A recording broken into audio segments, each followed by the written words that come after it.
Good afternoon. It is BC Budget Day, and we are on the air for the next 2 hours as we bring you the budget details. We'll bring you Katrine Conroy's speech in the legislature as she delivers the BC budget. We'll bring you reaction as well on the open line and with stakeholders in Victoria. First up, we'll speak with the demographer about what the growing regions of British Columbia need. I'm Michelle Eliot. Welcome to a special BC Budget edition of BC Today.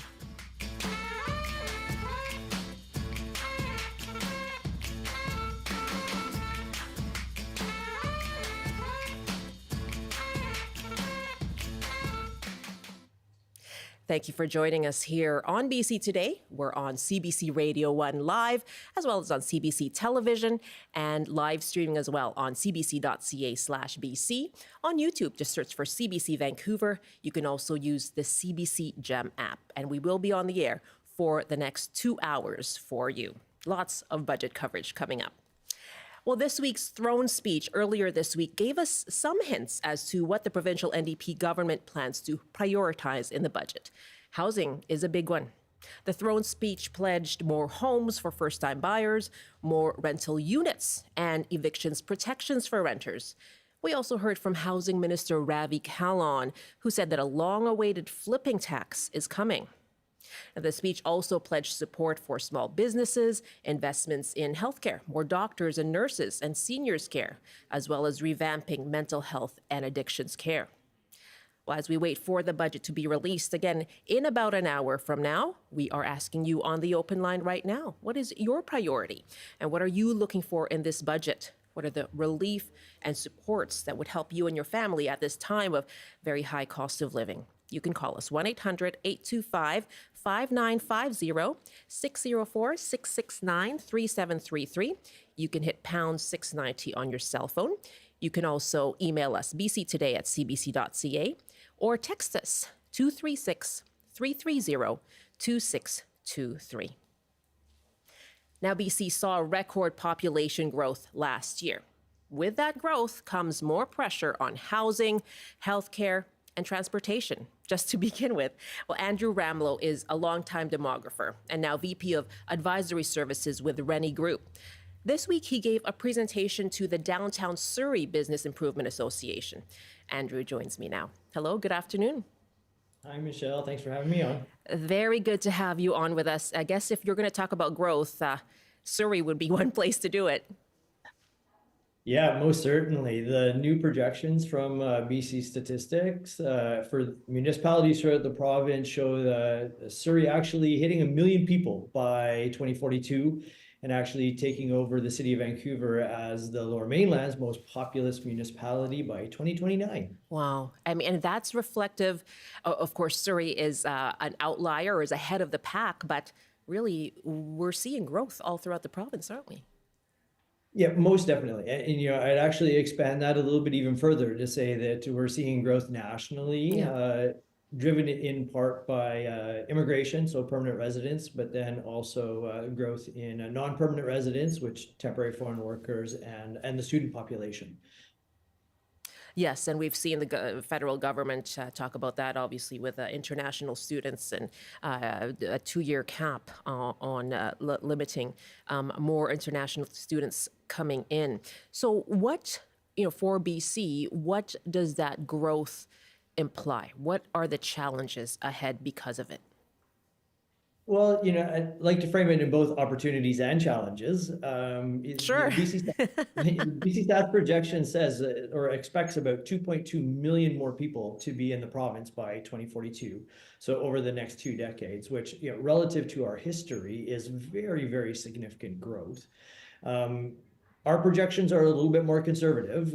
We don't expect immigration to remain at or above the 500,000 target that's currently in the books from the federal government. So certainly on the opportunity side, it means for a relatively young and robust labor force. So certainly an advantage there, allowing the economy to grow. And with respect to budget day, a growing population that's going to pay taxes as well. But certainly on the constraint side, if I had to put a real hard tack into it, it's on the housing side. That immigration and migration is typically younger. people who are in the midst of family and household formation and require housing. So from the federal side of things, the immigration targets are trying to backstop an aging population and a slowly growing labor force as the post-World War II boom starts to retire. But there's creating some challenges there as well, and that's mostly on the housing front. On the housing front. And we know the challenges that we have currently with not enough homes for people as of now. But how can we even think about being able to meet demand in the coming years then with that growth? Well, yeah, I think the province of BC has been a leader in this front. A lot of other jurisdictions across Canada are sort of taking some of the policies that our provincial government and some of our local municipal governments have taken or put in place as well. And that could be things like removing the need to go to public consultation if a development proposal already falls within the spectrum of what's anticipated through a local official community plan. To trying to look at things like, well, reduce the number of vacant homes out there. So there's a whole host of things that are happening provincially. And then federally, most recently, we also saw a cut to the GST with respect to the addition of rental homes, so hopefully to spur the rental stock. So I think there is a broad range of policies that are being implemented currently. The unfortunate thing, as you said, is regardless of where we're at right now in immigration targets in the next 2 and 3 years, we were already in a very significant housing deficit situation. And digging our way out of that is going to take a little bit of time and a significant amount of resources. How much more do we need to be building? Well, our models actually say if we're looking to both accommodate future demand and then deal with some of the unmet demand that we've seen, we're probably going to need to see construction of residential in the province, probably in the range of about 50 to 60% more than what we're actually seeing right now. Wow. Okay. Well, let's put out our phone numbers for audience to join in. What do you make of that? The amount of need, the sheer amount of need for housing in BC. What do you think will be needed in the budget that's going to be laid out today in order to meet that demand? What are your priorities, and what would help you and your family, whether it is housing or healthcare, education? Let us know. Give us a call, 1-800-825-5950. 604-669-3733. You can hit pound 690 on your cell phone as well. By email, you can send your thoughts, bctoday@cbc.ca. You can text us as well. So if you want to send us a text, it's 236-330-2623. And this, as we look ahead to about 45 minutes from now, when the Finance Minister Katrine Conroy will stand up in the legislature to deliver her budget speech. We have lots of coverage planned for you then as well, give you all the details and all the reaction to that as the details are revealed. My guest, Andrew Ramlow, a demographer and now VP of Advisory Services with Rennie Group. Okay, so more housing needed, 50 to 60% higher than current levels. What about all the infrastructure other than homes that will be needed for that population? Honestly, Michelle, I think this is a bit of an elephant in the room right now. The pendulum has swung so far on the policy side with respect to housing that I think that the infrastructure that ties it all together has sort of taken a back seat to some of those conversations without the realization that it's absolutely fundamental in terms of pipes in the ground, transit, roads, schools. And then definitely on that side, on the school side, as I said earlier, the migration, whether it be international or domestic, is typically of the young, and you have a school implication there. But we also can't forget about the aging of our communities as well. The leading edge of the post-World War II boom now turning 75.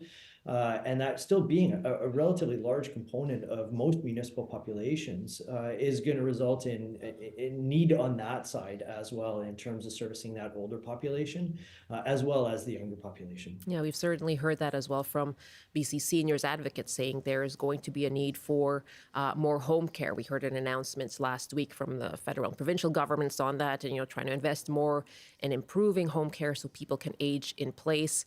And the seniors advocate certainly has been pushing for that in terms of what it costs people to be able to get home care services so they can stay at home. And we're going to take a call in just a moment here. Our number again, 1-800-825-5950, 604-669-3733. You can hit pound 690 on your cell phone, asking you, what are you looking for in the BC budget? And what is the relief? What is the support that would help you and your family right now? Let's head to Salmon Arm, and Michael is joining us. Hi, Michael. Hi there. And I was actually still on the housing front. And, from a small community, what I see is large $1 million houses on big lots. And really, they don't serve much but 2 people per each house, where if more density was encouraged, and you would get a lot more homes on the same amount of land, and the land is valuable, and there's not a lot of it, so you'd use the same amount of services too. And there's lots of examples in cities where that's done, and Salmon Arm's a small place, but it still has potential to house a lot more people than it does. Yeah. What kind of growth have you seen in your community over recent years, Michael? Pretty steady. Yeah. I mean, it's also a retirement community, so there are lots of young families, but there's lots of retirement and lots of boomers that have the income to have a really large house. But I guess it's an unnecessary extravagance in my eyes. Michael, thank you very much for that. So more densification, and we know that in a number of municipalities, Andrew, the province has sort of mandated those municipal governments, right, to increase their housing targets, build more, especially along transit lines and things like that. But for a smaller community like Salmon Arm, where he says there's been steady growth, I know you look at community development as well. What do you see for smaller communities in BC?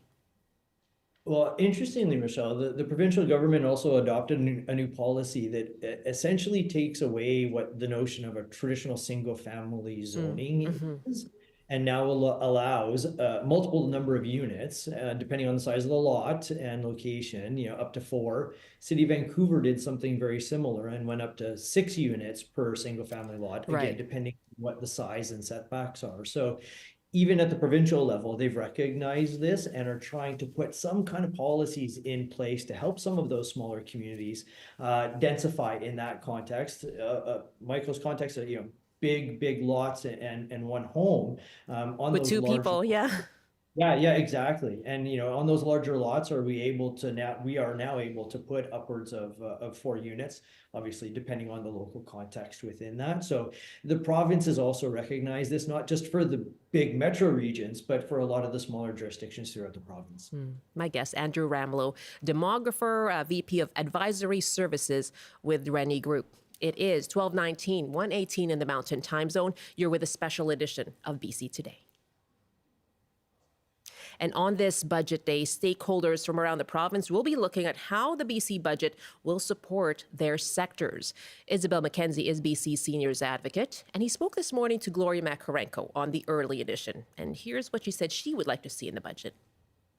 Well, I would place one of the highest priorities on the seniors who are renters, and our senior shelter aid for elderly renters, or SAFER program, needs a significant increase in funding to raise the rent levels that are subsidized and allow very modest income seniors, those with $26,000, $27,000 a year income, who are struggling to pay their $1,500, $2,000 a month rent, with some significant rent relief. So I would hope to see an increase to SAFER. I would hope to see some relief on the cost of home support that we charge for people. I've talked about that a lot. I would like to see an elimination of the co-payment fee. We're one of the few provinces that charge for it. And then certainly when we look at long-term care, some funding to do 2 things. Increase the staffing levels. We are at the 3.36. In fact, we're above that on average in the province, but there's growing recognition that may not be enough anymore. And also we still have some multi-bedrooms out there that we need to renovate so that all people can enjoy a single room in long-term care. That's BC Seniors Advocate Isabel McKenzie speaking on the early edition this morning.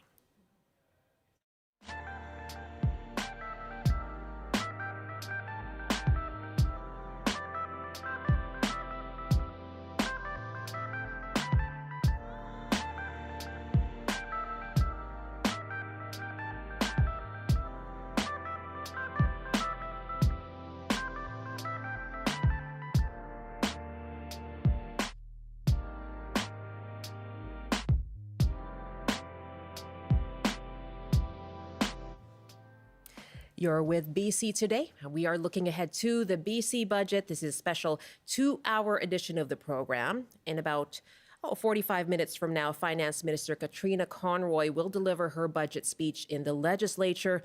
We'll bring that to you, some of it to you as well as the budget details. We'll get reaction from key stakeholders as well in the next hour. Right now, we're asking you, what are you looking for in the BC budget? What are the relief and supports that you and your family need right now? You can call us 1-800-825-5950, 604-669-3733. You can hit pound 690 on your cell phone. And by email, bctoday@cbc.ca. You can also send us a text, and that number is 236-330-2623. And my guest is Andrew Ramlow, who's VP of Advisory Services with Rennie Group. And as we plan for the future, Andrew, so much of it has to do with the impact of climate change as well, right? And we know that Alberta has already declared an early wildfire season. Communities here are preparing. We just had a call from Salmon Arm. What kind of preparation does the government need to do right now in its budget for the impacts of climate change?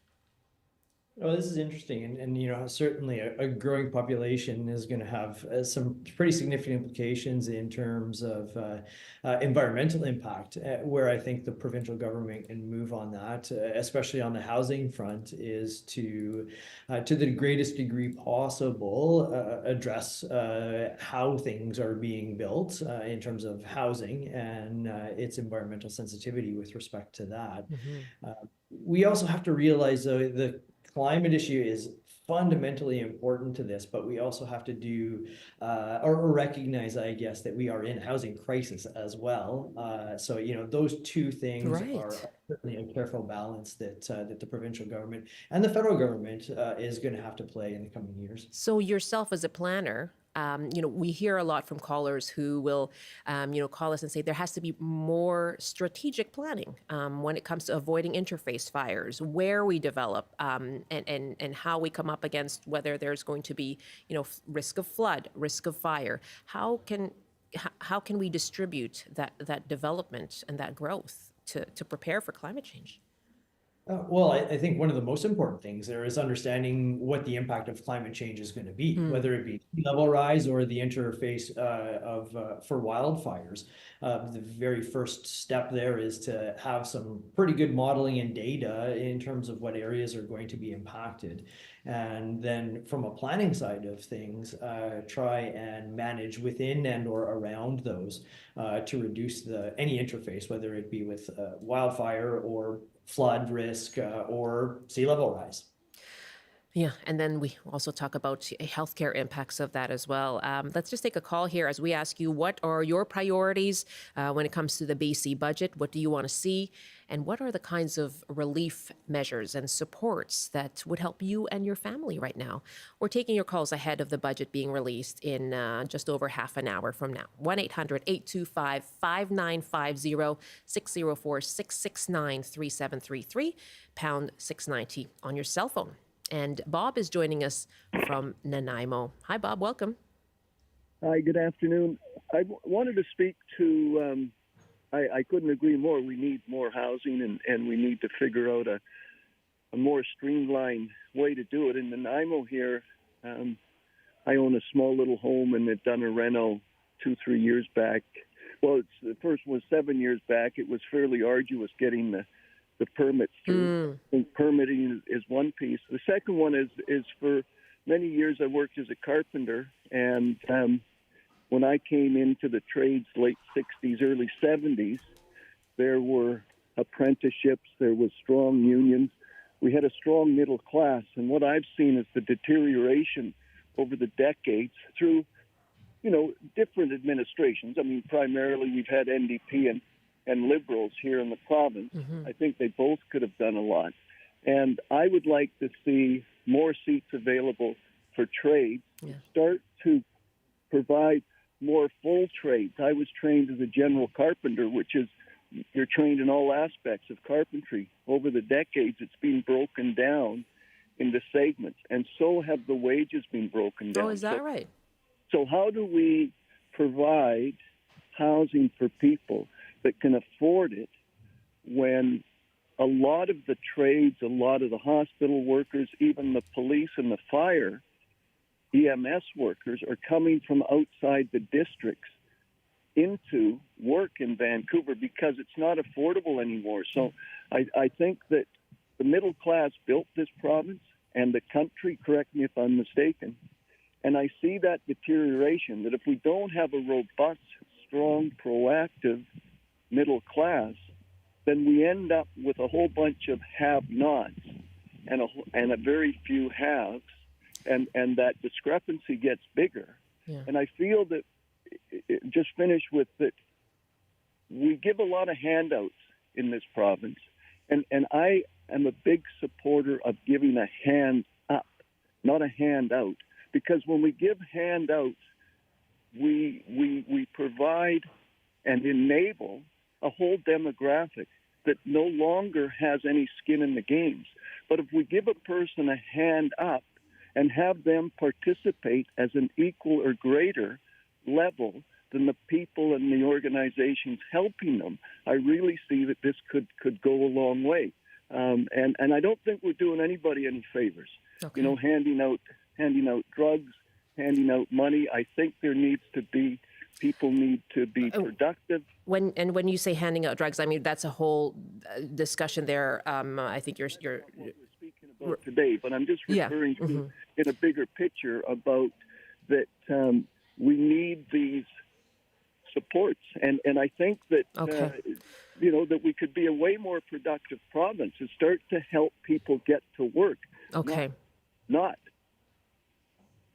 Bob, so help people get to work. The decline of trades and apprenticeships. I mean, if you're talking about being able to build homes, of course, construction also dealing with that labor shortage that so many sectors have been facing. And just to clarify as well, when you say handing out drugs, again, that's another discussion to be had. But that issue around safer supply and the provincial government's program around that, that's obviously a subject of debate, has been a subject of debate. There have been calls from the BC coroner to expand the safe supply program in BC. Really good to hear from you, Bob. Maybe I'll just get you to touch on that, the trades. And how we're going to need to build that up if we're going to build all these homes, Andrew. Yeah, it's an interesting conversation, and certainly there's some ability at the provincial level to direct anybody moving into education, into the trades. So they have the ability to do that. But when Minister Mark Miller came across the country in the late fall to announce the targets of moving up to 500, continue at 500,000 for 2026, it was a conversation that we had was in terms of directing the immigration flow a little bit with regard to sectors as well. And while it was sort of joked about, we need to be bringing in more doctors, more nurses, and more carpenters, or more home builders to deal with some of the issues. It is only in part tongue-in-cheek in terms of looking forward to direct a little bit more or to select a little bit more in terms of the people who are coming in to be able to have that stock of people to build homes, but then also, as we said, healthcare is another one that is really overwhelmed right now that we could certainly use an inflow on. I feel like I have so many more questions for you, but we'll save them perhaps for after the budget once we know. Really good to speak with you. Thank you so much. Thank you for having me. Andrew Ramlow, a demography, economy, and housing market analyst. He's VP of Advisory Services with the Rennie Group. It's 12:30 now, 1:30 in the Mountain Time Zone. This is a special edition of BC Today, bringing you the BC budget. And Finance Minister Katrine Conroy will deliver the budget in just over half an hour from now. That's the schedule anyway. We'll bring you the big news out of the budget, what it all means, all the reaction here on the show. If you are watching us on CBC television, we will be off the air at 1, but you can keep watching us live streaming online. That's on our website, cbc.ca/BC, or on YouTube, CBC Vancouver, on CBC Gem as well. Oh, you can keep listening to us here on CBC Radio 1. I'm Michelle Eliot. Very glad to be with you this afternoon. You can keep hearing us, hearing more of our callers. We have Ron waiting on the line in Ladner, and our special budget panel will join me. UBC political scientist Gerald Beyer and political commentator Mo Amir will join us and talk about the politics of it all. More of your calls and our guests coming up after this CBC News update. Here's Robert Zimmerman. Good afternoon. 4 men are in hospital with serious injuries after a shooting early this morning in White Rock. Police believe the men were targeted, but there's no word on a possible motive. The suspect fled the area and a vehicle was later found on fire in Surrey. A woman is in critical condition and a man is stable after they were stabbed around dinner time last night at Guildford Town Centre Mall. Police say the initial investigation indicates the victims and a man were involved in a confrontation. And there's no word on what led to a fatal industrial accident here in Vancouver yesterday. One person was killed when a crane dropped its load on a high-rise under construction at the new Oak Ridge development. The object fell from the 25th floor and struck and killed a worker on the ground. And now the forecast on the north coast, mainly sunny this afternoon with a high of 6, highs up to 11 and sunny in the Peace. In the central interior, including Prince George, mainly cloudy with a high of 3, highs up to 7 and cloudy in the Kootenays. In the southern interior, including Kelowna, mainly cloudy as well with a high of 9. And for Metro Vancouver, Greater Victoria and the Fraser Valley, clearing this afternoon with highs reaching 11 degrees. That's your CBC News update from Vancouver. Rob, welcome back. Well, thank you, Michelle. You were away for a little while. I was, about a month, yeah. About a month. Mm-hmm. Wow, yes. It In felt Australia. like an eternity. It was fantastic. It did it? No, it was not quite long enough for me, but it's great to be back. Oh my goodness, Australia. I can't wait to hear all your stories. Nice and warm. Yeah, I bet. It was. Welcome back. Thank you. To the rain. Rob Zimmerman in the CBC Vancouver newsroom. This is BC Today, a special edition of BC Today as we bring you the BC budget. And the provincial budget will be unveiled this afternoon by Finance Minister Katrine Conroy. We expect that to happen in about just over half an hour from now. And so throughout this next hour, we'll have political analysis, we'll take your calls. We'll also be joined by Mark Ting, a personal finance columnist for On the Coast. He will be by to break down what the BC budget will mean for your own household budget. So you can stay tuned for that as well. Right now, we are asking you, what are you looking for in this provincial budget? What relief and supports would help you and your family right now? You can call us 1-800-825-5950, 604-669-3733. You can also email bctoday@cbc.ca. You can text us now, 236-330-2623. If you send text to On the Coast or the Early Editions traffic line, that's the same number.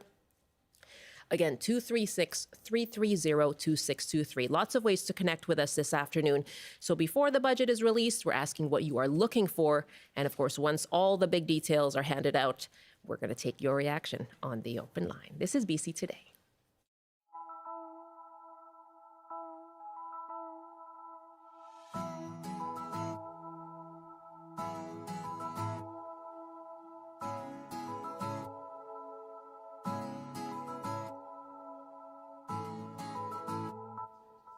This is a special edition of BC Today as we bring you the BC budget. We've been asking you as well on the open line, what are your own priorities? What are you looking for? What relief and supports would help you and your family right now?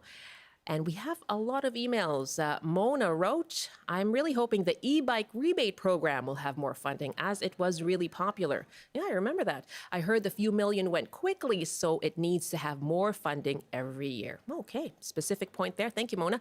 Matt writes, One major issue is that the number of units of housing is the focus and not the form of development. A lot of the new developments do not support family life. An 800 square foot 3-bedroom apartment is not really a family home for 25 years. Okay, Matt, thank you for that. And Matt continues to write, how about 6-unit co-ops on single-family lots? Maybe the government can support smaller groups of folks similar to co-housing projects to build those small co-ops. Okay, interesting point and innovative too. Luke writes, I think a big problem in many municipalities regarding building more housing is the time that it takes to go from an idea to a finished product.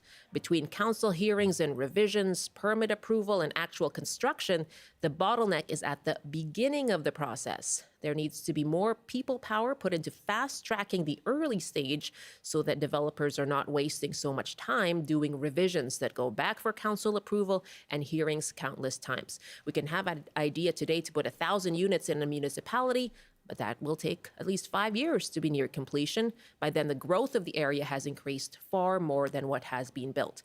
That is something that I know the Premier David Eby was talking about as he announced the BC Builds program, for example, how the hope is that things will be fast-tracked and sped up throughout that process in terms of building more units for rent for that so-called middle-income earner. As we head into this half hour of the program, we're going to hear from stakeholders across the province as well. They're currently getting their preview of the budget right now. One of those industries or sectors is healthcare, and Adrienne Gear is president of the BC Nurses Union and currently attending that budget lockup in Victoria. She joined Gloria Makarenko on the early edition this morning. Any investment in healthcare, I think, is a good thing, specifically for nurses.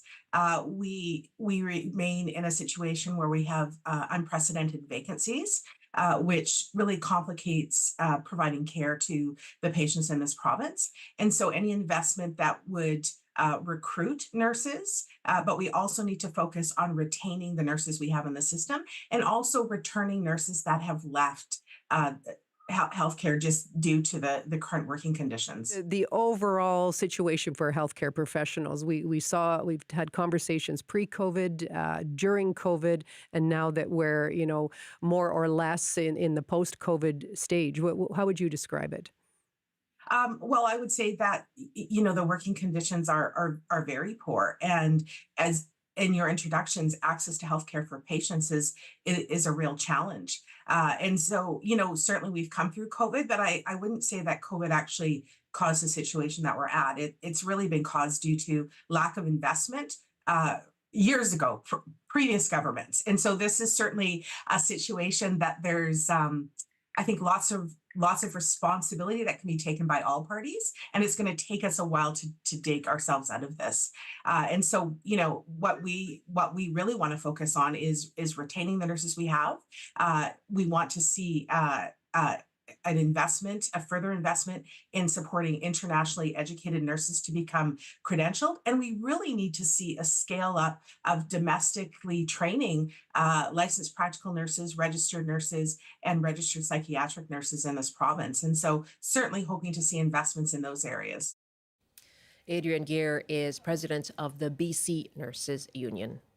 Let's take some more calls now, asking you what your priorities are for this BC budget. And Ron has been waiting patiently in Ladner. Hi, Ron. No, not so patiently, but anyway. Oh, dear. Okay. I'll try to be as concise as possible. Yeah. Here's my priority. I'd like to see some sanity come back into this. It's like build housing at any and all costs. And I'm going to cite my town right now, Ladner, as an example, where our council has now approved what is basically a 6-story shopping center in the middle of historic Ladner. It's not going to be so historic anymore. Ladner can be compared to Steveston. Beautiful Sure. town.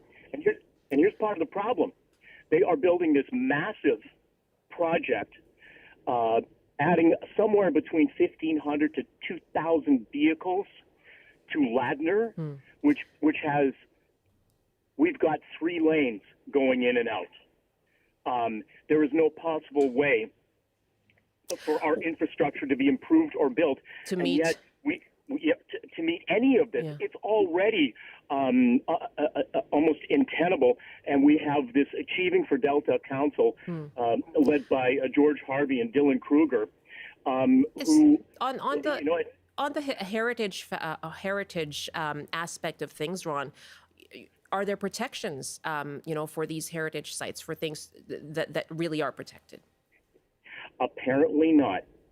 This is billed at all costs. They're using the provincial. They've made adjustments to the community thing. This is how they sort of play games with that. They're going, oh, well, we're going to adjust the community thing. They take a couple of calls. They stand there, listen to a couple people like me complain, and then they just do what they want. And it's made even worse because people aren't educated into what's actually going on. And what's needed. I mean, you're getting to the what the pressure on municipalities, right? If there's more, it sounds like maybe a need for more housing as people move further out into the valley or further out of Metro Vancouver. If there's need for housing, what about, as you say, roads to meet increased need for transportation? And what about meeting those protections for heritage, but again, that added infrastructure that's needed. And so there's pressure on the municipality to be able to meet those needs as well. That's something that Andrew Ramlow brought up earlier, right? As the elephant in the room. How are you going to meet needs for more sewers, more schools, if more families are moving in as well? Ron, thank you so much for your call. Thank you for being patient as well. Joanne is joining us now from Victoria. Hi, Joanne. Hi, Michelle. Thanks so much for calling. I just wanted to raise the point that just recently Ontario had a study done, and 650,000 citizens in Ontario are going to be turning 65 to 75 in the next 3 years. 350,000 citizens will turn 75 or older. The housing market that the government is focusing on right now is higher density or homes for families, but they're not discussing senior care homes for independent living to complex care. And that has been severely shorted in the last, I want to say, 2 decades. And I wonder how many of those million people in Ontario would leave their home for a more suitable option in independent living if there was more available, which would free up existing homes. Because we keep talking about climate change, but build is going to lead to climate change. Like you just were talking to the man from Ladner. Well, we need more roadways so more vehicles can be on the road. We need more transportation. We need more hospitals. You know, the infrastructure that we're looking at is so severely diminished right now. How many Canadians are without a family doctor? Right. And people are getting angry over that because why am I paying all these tax dollars when I'm supposed to have a family doctor? And, you know, the government has lacked engagement and they haven't invested in a changing world. It's that, isn't it? I mean, we heard it earlier as well, Joanne, the build more. You just said build. And our earlier caller as well from Ladner said, building at the expense of what? But as someone said earlier, what are you building? And so it's perhaps more of that, right? More thought is what you like to what kind of housing is being built, right? Exactly. Yeah. Like, we have an aging population. Every time we get the experts who do independent studies, they talk about the baby boomers. Well, the baby boomers have now been taken over by the millennials. Right. And it's not going to be that long before the millennials are going to replace the baby boomers. Yeah. And I think the baby boomers, you know, for those of us that are 65 plus, you know, why should we feel guilty because we are in a home? I often feel like, am I being asked to leave my home and go where to make room for families? That's that's been a part of the discussion, isn't it, as well? That lack of housing, and I'm sure that you feel that when you hear the discussion, Joanne. Thank you so much for that. And when it comes to seniors care, that is It was mentioned in the throne speech as well. Investments in things like home care services is something that we heard from the seniors advocate as well. So we'll look to see what exactly those investments will be for long-term care services, for home care services, so people can stay in their homes. It is 12:45 now, 1:45 in the Mountain Time Zone. This is BC Today, and the NDP provincial government will share details of its 2024 budget shortly. Finance Minister Katrine Conroy will present her speech in the legislature just after 1 p.m., just over 15 minutes from now. And BC Today will stay on the air to bring you all those details. Our TV viewers you can switch over to our live stream to continue watching. You can watch us on CBC Gem, on cbc.ca/BC, or CBC Vancouver on YouTube. Lots of options for you. Also live, of course, on CBC Radio 1 and on the CBC Listen app. And it's my pleasure to introduce our panel for this afternoon. They're here to discuss all of the announcements, the political backdrop to it all. Mo Amir is a podcast host of This is Vancouver, and Gerald Beyer is a UBC political scientist. Hello to you both. Hello. Hi there. I am so glad to have you. I feel like they brought out the big guns for this panel. This is an election document, isn't it? I think so. I think it has to be seen within that lens. It certainly signals how the BC NDP at least plan to campaign. They're certainly going to take the feedback from the budget and perhaps adjust a lot of the messaging that we'll see in the next 8 months leading up to the provincial election. What's going to be the message from the province here? I think a lot of it is around the issues that are motivating people right now. So healthcare, cost of living issues are really in the front of people's minds. Housing, of course, just from your callers over the last few minutes. And so the government, through whatever tools it has in a budget, has to demonstrate that it's trying to do some of those things if it wants to, count on those voters down the line. So looking to show action. It's hard to build a lot of houses really quickly, but if you have a plan, and a plan that's multifaceted and all the rest, I think, is what they're hoping they can use to then sell to voters in the fall. And people are really struggling with the cost of not just housing, but groceries, just generally the cost of living. We know that inflation has slowed down in January, but mortgage is still up there. Is there going to be a message, some kind of message from the province that, we're here for you at this time? How can they relay that and convey that? I think we're going to see some rebates. I think the province has already signaled that. It'll be interesting to see how they are devised, basically. I think energy is a big issue. BC is now a net importer of electricity. So do we see BC Hydro rebates that may actually affect BC Hydro's financial operation? Do we see something with regard to heating your home? I'm expecting, and I think a lot of British Columbians are expecting, some relief in some areas. So to Jerry's point, so that the province can show that it is actually caring, it's listening to people, and it's doing its best. Yeah, and cooling our homes in the summertime too, Absolutely, right? Yeah. Jerry? Yeah, the Premier loves heat pumps, as his T-shirt, I think, we tells have us. heard many times, yes. I think, whether it's in those kinds of rebates to say, if you make the effort to improve efficiencies in your home, we're going to try to help out with that, whether it's transportation, biking, or even, hybrid and electric vehicles. I think there's some room for that, but all that is kind of around the edges, right? The core of what is that the big spending at the provincial level is on things like healthcare, and it's a beast that just kind of eats up money. And so it's really hard to address it directly through the budget and in any kind of short-term way that can convince people that they're on the right track. Well, we actually went to the streets to find out what people are looking for in this budget. Take a listen. Well, I'd like to see them do something meaningful for housing that's just not throwing money out as in a giant sort of, whoa, here's some money, but actual action and actionable money. The province will put more money on the roads because there are a lot of potholes on the road. And last time when I drive around the road, I almost hurt my car.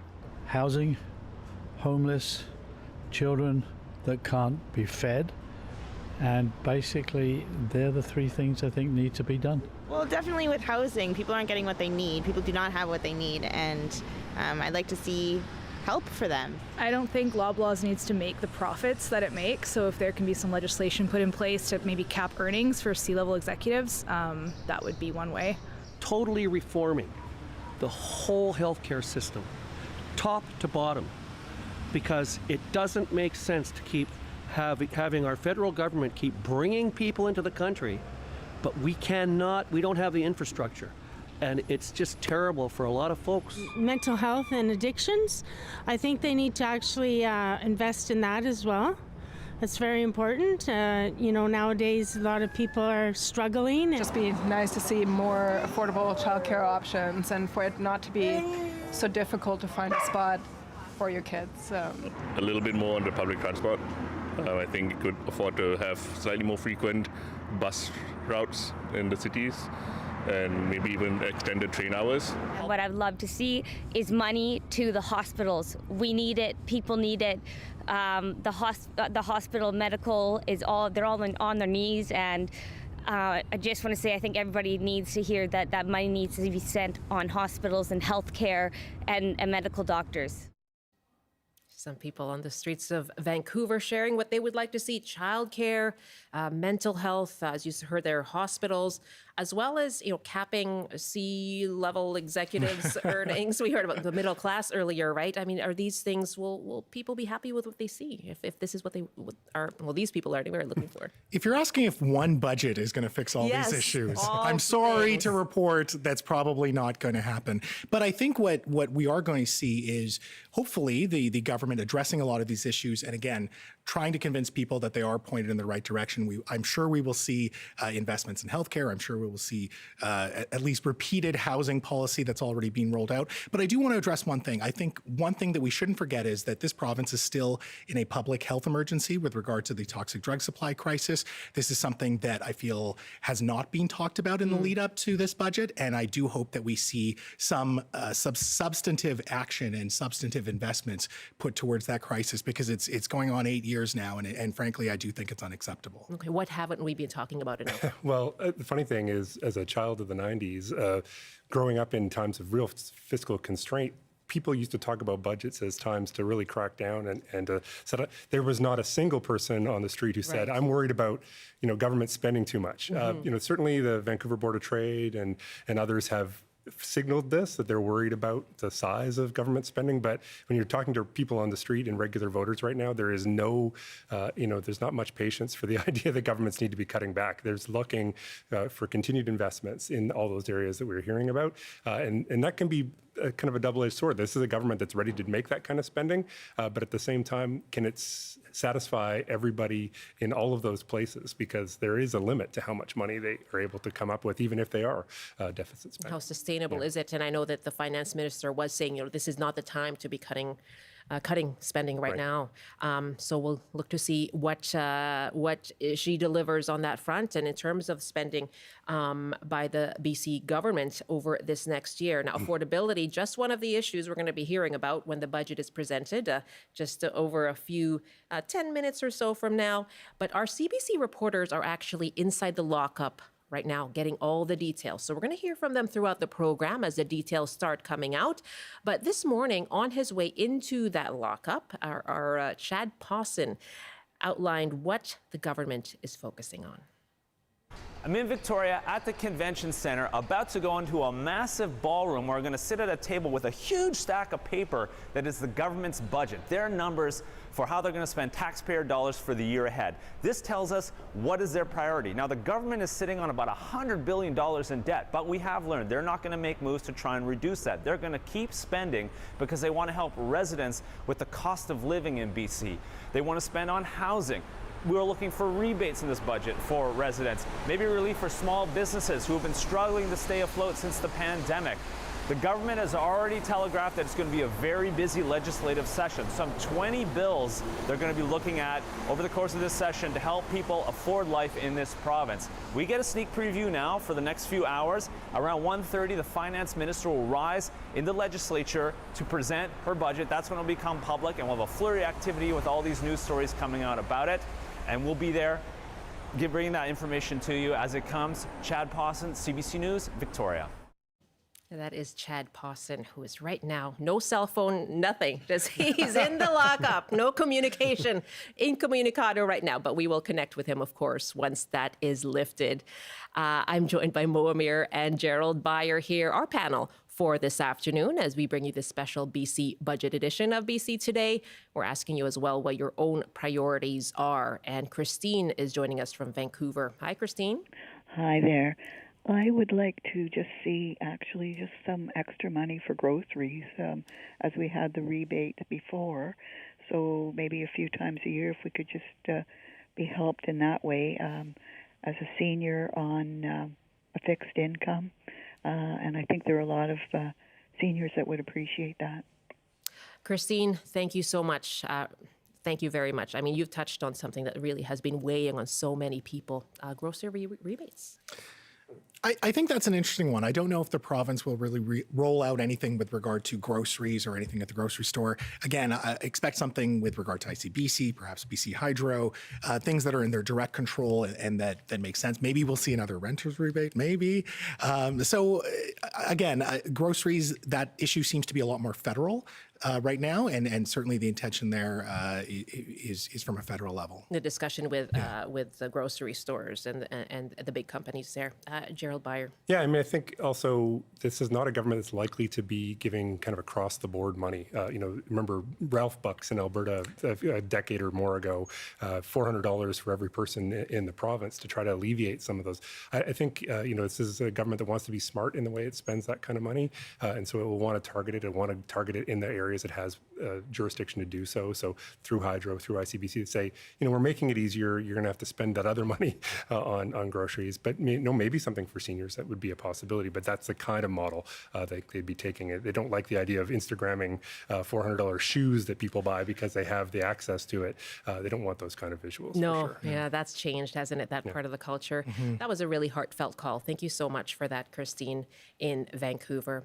It is 12:57 now, 1:57. And yes, BC Today is continuing with our budget special, our coverage for you. For TV viewers, you can switch over now to CBC Gem, or on YouTube. You can just search for CBC Vancouver or go to our main website, cbc.ca/BC, to keep watching. We will continue on those platforms. And to our CBC Radio listeners, stay right there. We will be continuing for the next hour here with our special edition of BC Today. And I'm Michelle Eliot. Very glad to be with you this afternoon. Lots of reaction coming up. Still with my panel here, Mo Amir and Gerald Byer.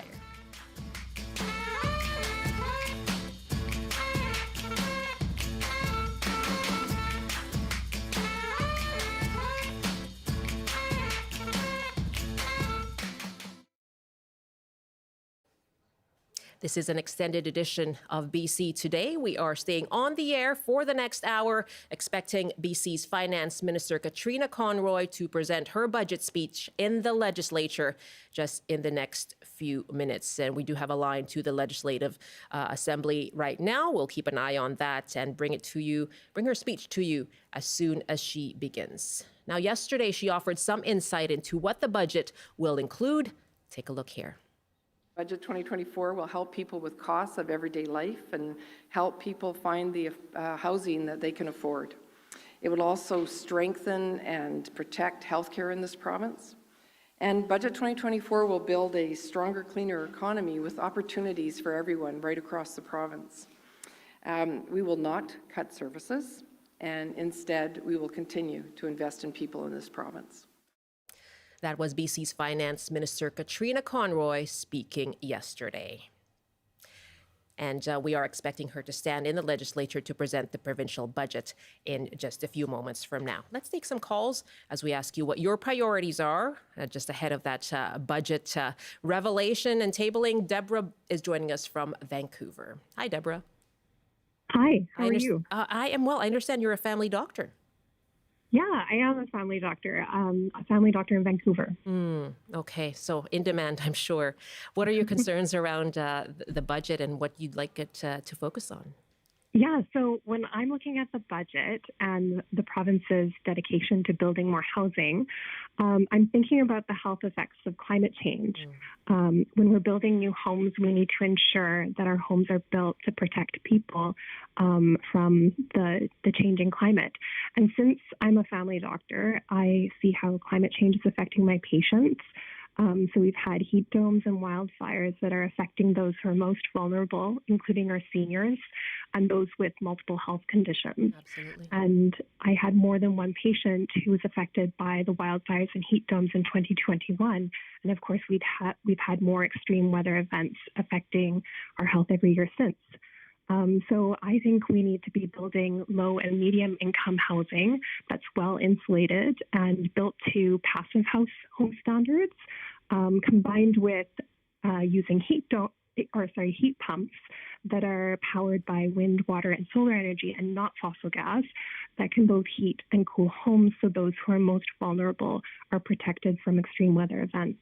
And then we also need to be renovating existing low and medium income housing in the same way so that the most vulnerable people in our society are protected. Deborah, thank you so much for sharing your perspective as a family doctor. Really good to hear from you. Thanks so much. Okay, take care. Yeah, I see you nodding there, Mo. Yeah, first off, is Dr. Deborah taking patients? Because I know a few people that are in this province looking for a doctor. Website? Yeah, please provide those contact details.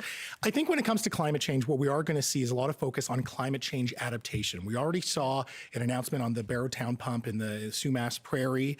We're going to hopefully see some investments with regard to forest fire mitigation. We saw this week there's the news about zombie fires, and so we are expecting another dry summer with drought. The unfortunate reality is, while we do have to do our part when it comes to climate change, we could be doing all the right things and still be experiencing these extreme weather events. So I think you will see the province focusing on adaptation when it comes to climate change. Yeah, adaptation and as well mitigation, perhaps? Yeah, and I think also, both the housing and kind of the response to climate change are much a longer horizon than some of the things we've been talking about, right? And so I think that call kind of nicely wraps up, something that Minister Conroy said, hinting at, the kinds of places where government might want to make investment. There's a lot of talk about, how do we keep the economy growing and the rest, and I think a lot of it is about adaptation. A lot of it is about, retrofitting and the kind of smart, or green type economy jobs. And they'll see a lot of pressure for that from the Green Party, for sure, who is a consistent voice in the legislature, and something that I think that they'll want to respond to. And that speaks to some of the voters who would likely support the NDP as well. And how about transit? Yeah. I know in 2020, obviously ridership was down, so the province did bail out transit and trying to keep things afloat. But now we see ridership growing again. And, there's certain points, certainly in this city, in Vancouver, where you have to wait 4 or 5 buses to actually get onto a bus. Yeah, we heard that from one of our streeter voices. Absolutely, yeah. So I think that there are going to be a lot of people, especially people that are inclined to looking at climate action policy, looking at transit and mass transit investments as well. It's such an interesting dichotomy, isn't it? How much of a budget is trying to address people's needs now and also plan ahead for those challenges that are coming. There's so little discretion actually in a provincial budget when it comes down to it. So much of it is dedicated already to expectations around healthcare and expectations around the other big entitlement programs that a province delivers. And so, you can tinker with rebates here and there, but it really is kind of on the edges, and it's about spinning some of the budget as much as it is anything, because so much is already kind of soaked up by expectations that are already out there. Especially in an election year. Yes, a lot of spinning. Exactly. Everything's with an asterisk this year, right? We have some texts coming in to 236-330-2623. Chris from Cranbrook wonders if the carbon tax has been addressed in the budget. That's a good question. We've heard from the opposition on the carbon tax, certainly. Genevieve from Smithers wants better funding supports for single people who are the middle/working class. I never qualify for any of the government supports handed out throughout the year from the province, yet I pay the same price for the increase in the cost of living. Okay, thank you for that. Rita in Kitsilano texted, she's concerned about housing for seniors. That comes up again and again, right? Especially for those who are low income or trying to afford food and shelter on just government pensions. Thank you so much for sending in your text to us. Any reaction to those comments? Yeah, there's a lot there. I think there's a variety of different interests and different needs. And the reality is we are living in overlapping crises in this province. And so it's going to be interesting with regard to the spin, how the government kind of puts it all together. What's the theme here? Is the theme, we got your back, or yes, it's challenging times, we're trying our best? That remains to be seen. And I think we'll have an idea in this speech by Minister Conroy, for sure. And on the carbon tax, it looks like they're planning to stay the course. There's a lot of speculation, in the country that things like the heating, removal of the heating tax in the Maritimes, for example, is putting pressure on governments that have carbon taxes to cut them back. But it does not seem, at least we haven't seen any signals, this is a government that's ready to abandon that kind of pioneering policy from British Columbia, right? So we're trying to keep with it. There's a federal backstop. So even if we did get rid of our carbon tax, it's not necessarily going away right away. Yeah. Okay, let's take some more calls here. Sophie at Campbell River. Thanks so much for your call. Hi, thank you. You might be able to hear my child crying in the background. You sure can. No, that's fine. It's life. Yeah, well, I'm hoping that in the budget there will be some serious money for daycare, because I'm an emergency room physician, and our emergency room really, really struggles to have consistent staffing.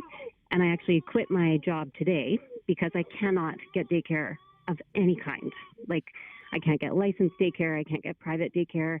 I would be willing to have a nanny from overseas. That would cost about $50,000 a year. But even the program to do that has been paused. So I know that one of the things that they're saying is they want to support healthcare, and you cannot support healthcare without childcare, because nurses, now doctors, are mostly women, like women with kids. And You quit very, today? very frustrating. Yeah, I quit today. Oh, Sophie, what a day for you then. I mean, I must have a lot of emotions running through you right now. Is Campbell River, the emergency room there, is it one that's had to close at all because of that lack of staffing? We haven't. We actually have an incredible group with an incredible culture. Like, our physicians are second to none, and we've managed to support each other through some very, very tight times. So we haven't had to close, but we have had to put out requests for kind of emergency help at certain times. We haven't had it as hard as other places on the island, but the daycare issue is island-wide for sure. And you still can't find daycare?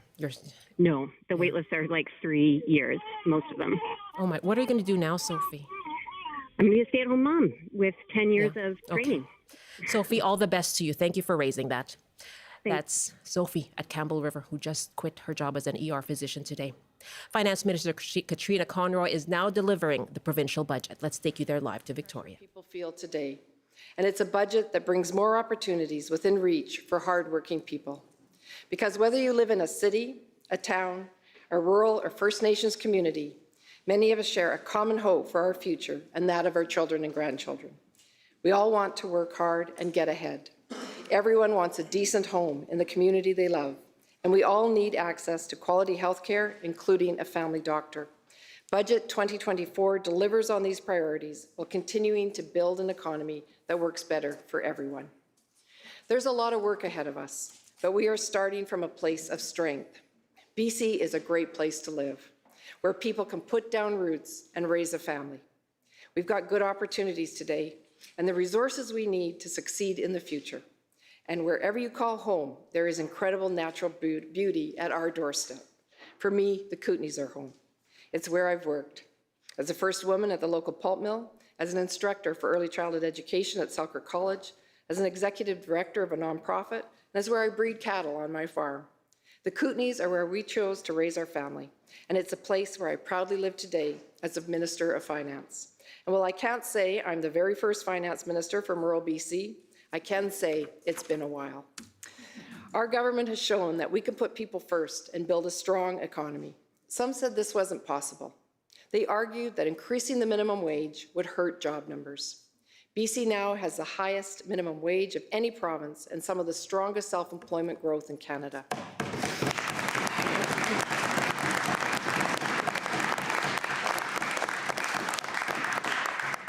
They said we couldn't afford to build a universal childcare system from the ground up. In fact, affordable and accessible childcare has contributed to more than 100,000 women joining the workforce since 2017.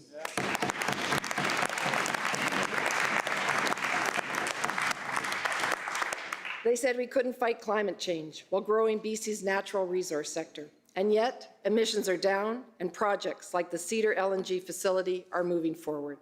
It's going to be the largest First Nations majority-owned energy project in the country and one of the cleanest liquefied natural gas facilities in the world.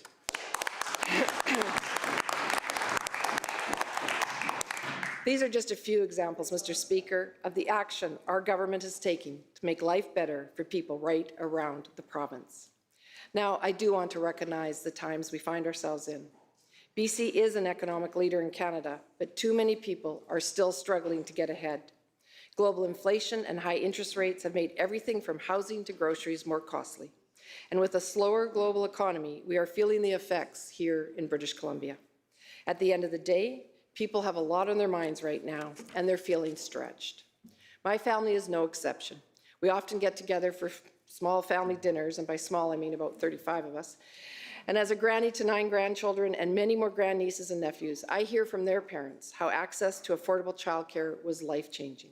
From my own experiences and that of other relatives, I see how important it is to have access to a family doctor and health care close to home. And while housing has been out of reach for so long for many people, I'm starting to hear stories that give me hope. This one chokes me up. With more homes being built and short-term rentals coming up for sale in her Kelowna neighborhood, my granddaughter sees a future where she could own her own first home. It won't be tomorrow, and it'll take a lot of hard work, but she said to me, "I think it's possible, Granny." These are the conversations so many families are having at kitchen tables right across the province. And as Finance Minister, I want you to know that when times are tough, our government works for you. We have your back. And we will continue taking action for you so more people, so more people feel hopeful about their future here. Some look at the challenges ahead and say government should respond with deep cuts, leaving people to fend for themselves. This would only weaken the services we all rely on and drive up costs with added fees and fares. It would leave people at risk to those who take unfair advantage by putting profits ahead of people. We see this in the current housing crisis. After decades where the housing market served the interest of investors and speculators, even those who earn a decent income are finding it hard to afford a home. And that doesn't sit well with our government. To further crack down on speculators, Budget 2024 will bring in the new BC home flipping tax.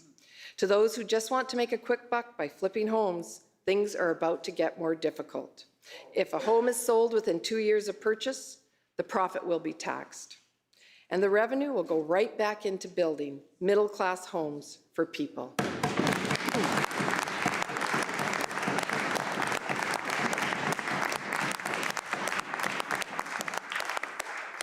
We all understand that life can change quickly, so there will be exceptions. But our government will always go after bad actors, whether they're dealing in real estate, money laundering, organized crime, and more. And we'll continue to stand with working people through higher wages, better protections on the job, and by ending MSP premiums to deliver the largest middle-class tax cut in a generation. Budget 2024 continues to put people first and keeps building on a strong foundation. We are taking action to fix today's big challenges and secure a brighter future for everyone. We'll do this by helping people with everyday costs, delivering more homes around BC, strengthening healthcare and the services people rely on with steady investments, and by building a stronger, cleaner economy that works better for people. Whether I'm at home in Pass Creek or at work in Victoria, I hear from those who are worried about everyday costs going up. While inflation has made things worse, people have been feeling stretched for a while. That's why our government has been helping with costs for years. We took tolls off bridges, made transit free for children under 12, and ICBC car insurance rates have been frozen or been cut on average by $500 a year for drivers. We became the first province in Canada to make prescription contraception free, saving a person up to $300 a year on birth control pills or up to $10,000 over a lifetime. We cut child fees by up to an average of $900 per month. And Mr. Speaker, we made a historic investment in school meal programs and contributed $60 million to the Student and Family Affordability Fund. This helps school districts cover extra costs like school supplies, field trips, or band instruments and school sports. I recently visited a school in Surrey and heard from a principal what a difference this has made for her students, not just at home, but at home as well. As a principal, she said she hopes students and families can continue to count on this support. And today, I'm happy to say, yes, they can.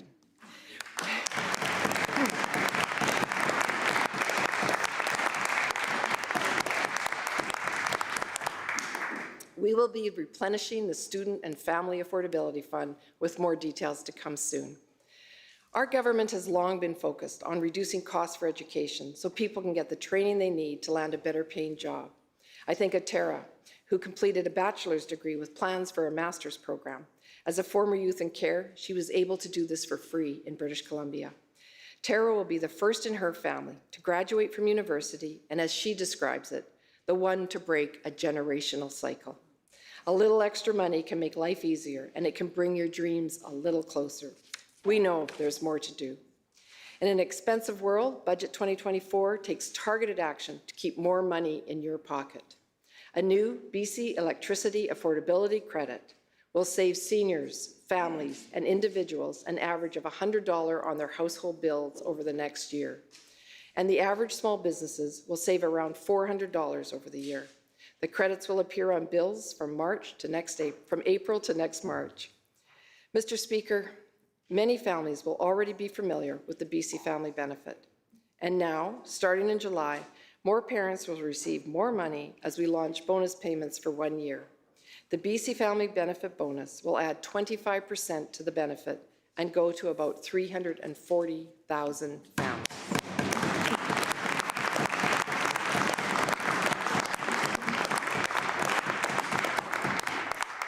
With the year-long bonus, a family of 4 will receive as much as $3,563, and a single parent with 1 child will receive up to $2,688. This works out to an average of $445 extra per year. Parents can use the money to help with anything from groceries to registering their kids for the sports teams that they've always wanted to go to. With these targeted measures, Budget 2024 will help keep your bills down and more money in your pocket at the end of each month. Mr. Speaker, for so many of us, housing costs are the greatest expense we face, whether it's rent or mortgage payments. The housing crisis is complex. It's been made worse by decades of inaction, where governments of all levels left it to the private market to deliver homes. Prices went up as governments stepped back and speculators moved in. That's why we're bringing in the home flipping tax as our latest measure to crack down on bad actors. The problems facing our housing market have deep roots. Our government is responding with big solutions that'll deliver more homes for people. We're starting to see progress. Nearly 78,000 homes are complete or underway. There's been a 30% increase in new rental homes registered, a leading indicator of housing activity. And we're turning short-term rentals into long-term homes, changing outdated zoning and building housing near transit, so people save money and enjoy more time with their families. You are listening to a special edition of BC Today. This is the BC budget, as you've been hearing, listening to Finance Minister Katrine Conroy delivering her budget speech in the legislature right now. We'll continue to monitor that for you, but we'll go through some of the early highlights, lowlights, details of the budget for you right now. We're going to hear from our legislative reporter, Mira Baines, in just a few moments as well. But I'm joined here by my panel, quick studies they are, Gerald Beyer and Mo Amir, exactly, rifling through the whole budget. Yeah, and go. What stands out for you? I mean, she mentioned it in the speech there, the flipping tax that was announced last year, soon to come.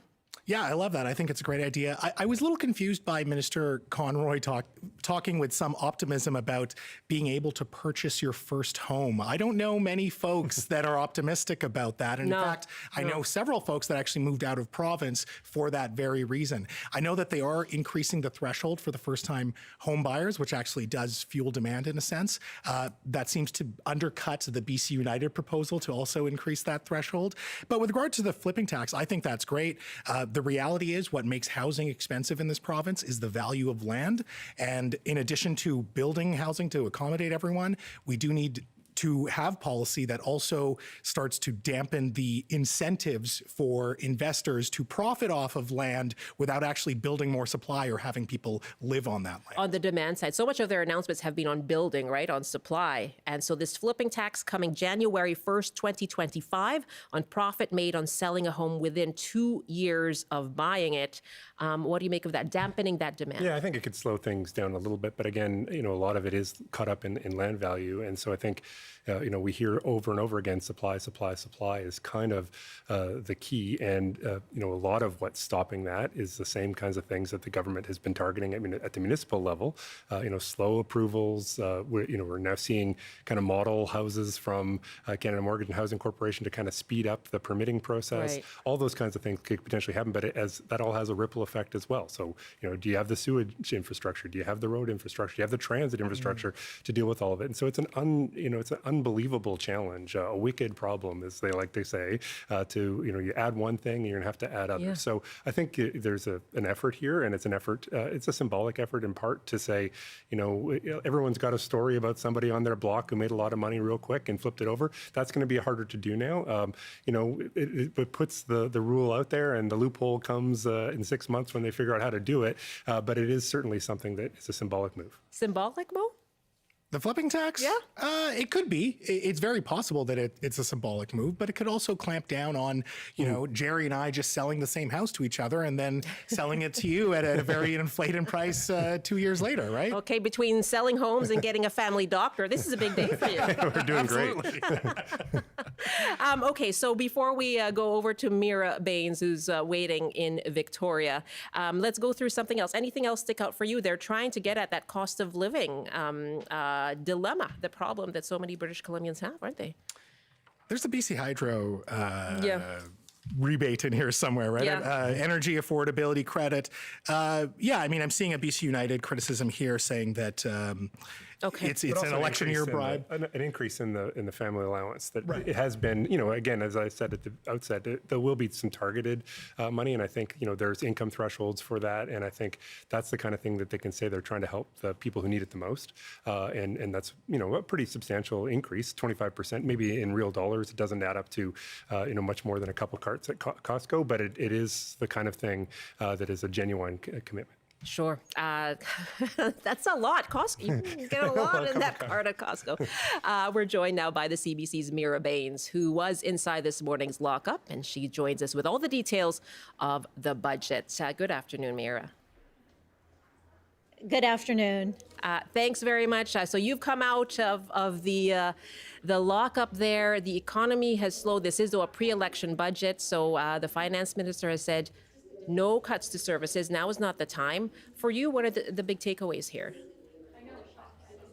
Yeah, the big message here was now is not the time to pull back. And what really stands out today, and I heard you chatting earlier about some of the big takeaways, some things that may not be generating a lot of tax revenue, but they're getting a lot of play. That includes the flipping tax that we're going to be seeing come in. And that's really going to generate about $43 million a year. And now this is something that I spoke with the Canadian Centre for Policy Alternatives, and they said that this is basically a distraction. And what BC really needs is housing construction. They need that to increase.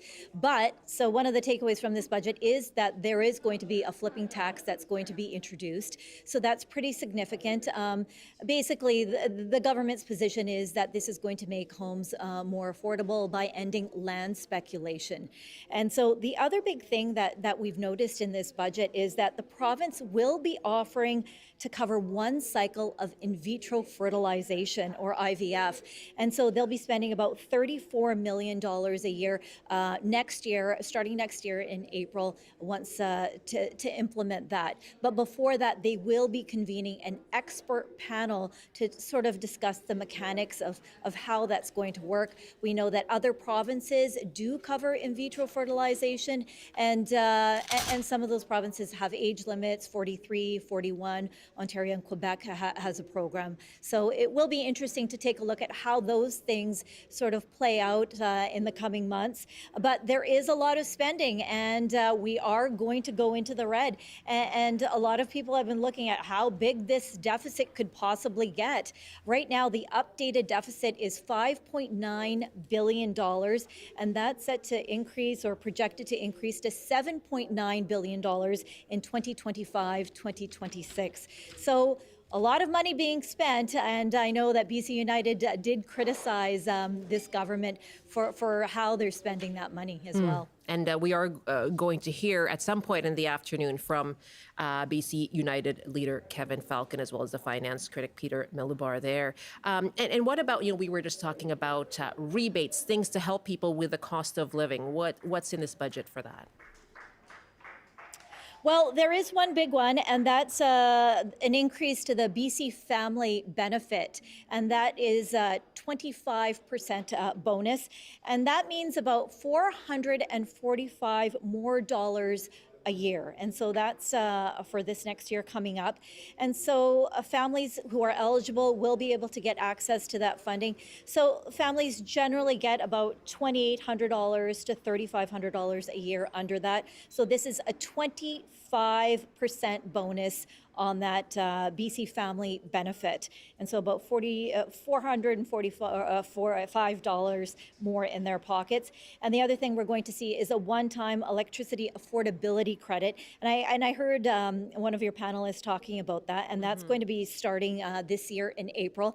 That means about $100 per person for the year, and that is a one-time only credit. And as well for businesses, that means $400 tax credit in terms of that, and in terms of that electricity affordability credit, and a 10% increase in the climate action credit. And for small businesses, we did see a big win for them, and this is something that they've been lobbying for, and they'll be getting the employer health tax exemption threshold, and that will double from $500,000 to $1 million. And they say that that is very significant. We spoke with Bridget Anderson from the Greater Vancouver Board of Trade, and she says that's a big win for some of these smaller businesses that really have been struggling with the pandemic and now with the economy slowing down. Mira, thank you very much for going through some of these bullet points with us. You're welcome. That's the CBC's Mira Baines. We are opening up the phone lines to you as well. What is your reaction? A flipping tax coming January 1st, 2025 on profits made on selling a home within 2 years of buying it. And as you heard there, the province saying this is something that could dampen that demand and help with freeing up homes for people to live in. Cost of living as well, a BC family benefit increase 25% to help families there. The electricity affordability credit that Mo actually was chatting about earlier, that's this April, and an average $100 over the course of the year. I mean, some of the big headlines you also mentioned there, covering one cycle of in vitro fertilization treatment. And so we'll find out the details of that, but amounting to $34 million a year in spending for that. We also heard that the deficit is growing to $7.9 billion in 2025-2026. What do you think of a flipping tax? Coverage for IVF, the deficit growing, some of that cost of living, those cost of living measures, the electricity affordability credit, BC family credits, as well as spending for climate change. What stands out for you in this budget? Are you being helped? I'd love to hear from you. 1-800-825-5950. 604-669-3733, pound 690 on your cell phone. If you'd like to email us, it's bctoday@cbc.ca. By text, you can send us a text now, 236-330-2623. I'm joined by political commentator Mo Amir with This is Van Color, and of course you can hear him on the Coast as well once a week, and Gerald Beyer, UBC political scientist as well. So given all of that we've just heard, what stands out for you then, Jerry? I think there's a lot of niche pieces in the budget as well, and that's fairly common. But I think it reflects some of the spirit of an NDP government being in power. Things like a little extra money for dyslexia, a little bit extra money for autism, a little bit of extra money for in vitro.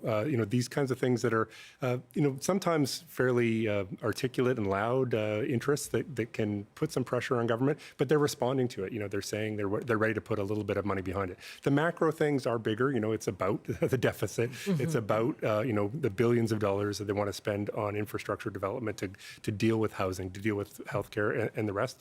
But they'll certainly try to make the most of those kind of discrete investments that can, I think sometimes pay off big in an election year because you're responding to people's wants and needs out in the community. No. Yeah, I want to push back on just one thing you said about the IVF coverage for one cycle. I think that's huge for millennials. I think the reality is a lot of millennials and couples have been pushing back having kids, and then some deciding that it's just not worth it in terms of affordability. So for the government to come out and say, yeah, we'll cover the first cycle, I think that's not something that I was expecting, but I think that's going to speak to a lot of millennial voters. That is a headline. And as we heard from Mira, as of April 2025, people will be able to access one cycle of IVF for free. Kristen Ash is with the Midwives Association of BC, and she highlighted the need to support those outside the Lower Mainland. Take a listen. What we need to look at is how do we make sure that the reproductive counseling is available for people that are living in rural and remote, and then even for birthing, rural and remote. And so we know that that's a big focus for our organization. And we're going to chase lots more reaction to that announcement of one cycle of IVF treatment being covered. As Mo said, there will be lots of reaction to that from millennials. If that's yourself, what do you think of this announcement today in the BC budget included? 1-800-825-5950, 604-669-3733. Stephanie is on the line on the Sunshine Coast with some reaction, looking for something in the budget, but not quite seeing it. Is that right, Stephanie? Yes, I haven't heard anything and I haven't read the budget yet, but my concern is, yet again, some of the most vulnerable and hardest hit citizens are not being looked after. People with disabilities, they are, they've been hit so hard, they're capped at such a low level. I mean, we hardly give them anything. How they can even rent anything, it's dismal for many people with disabilities.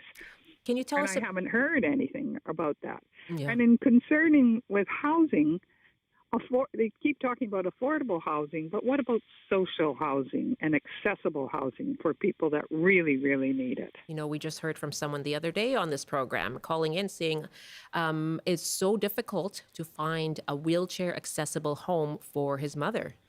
And the need for that. And is there a particular cause that you care about, or reason for that brings you to this issue?